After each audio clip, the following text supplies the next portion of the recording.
Okay, so this is the tutorial for installing Loom on your computer. First, you want to go to the OPEnS Lab homepage, go to Loom. Then you want to scroll down to installing Arduino and Loom, and you want to click the first link here. The next step is to install Git Bash if you're on Windows, and if you're on a Mac, you would just use the terminal window. To install Git Bash, you would just click this link here.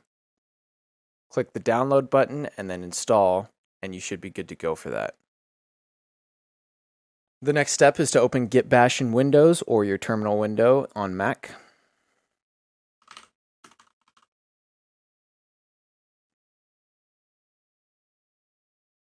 And copy and paste this terminal command.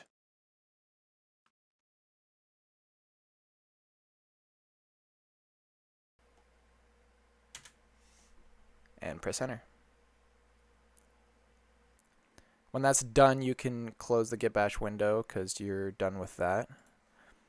If you are on Mac, you would just open up a terminal window and copy and paste this command, and it should work just the same. The next step is to install the Arduino IDE. So you want to scroll down to this section, click the link. If you're on Windows, you want to install this. If you're on Mac, you want to install this. I'm on Windows, so I will install this one. And you just click just download. Once that's done downloading, you just want to open that up. You can have everything checked, and the best place to install is probably your C drive. Once that is completed, you're ready to go back to the wiki and set up your Arduino IDE. The next step is to open up your Arduino IDE and follow these instructions. First, you want to go to Tools, then Board, then Loom SAMD Boards, and click on Loomified Feather M0.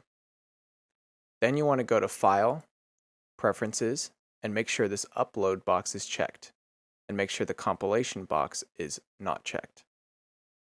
If you have your board plugged in, go to Tools, Port, and make sure the Adafruit Feather M0 is selected.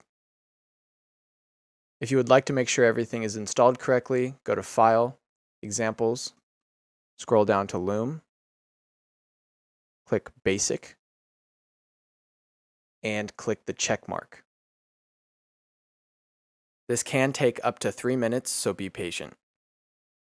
Once that is completed, it should say Done Compiling, and you should see 3 messages right here, just like the screenshot on the wiki.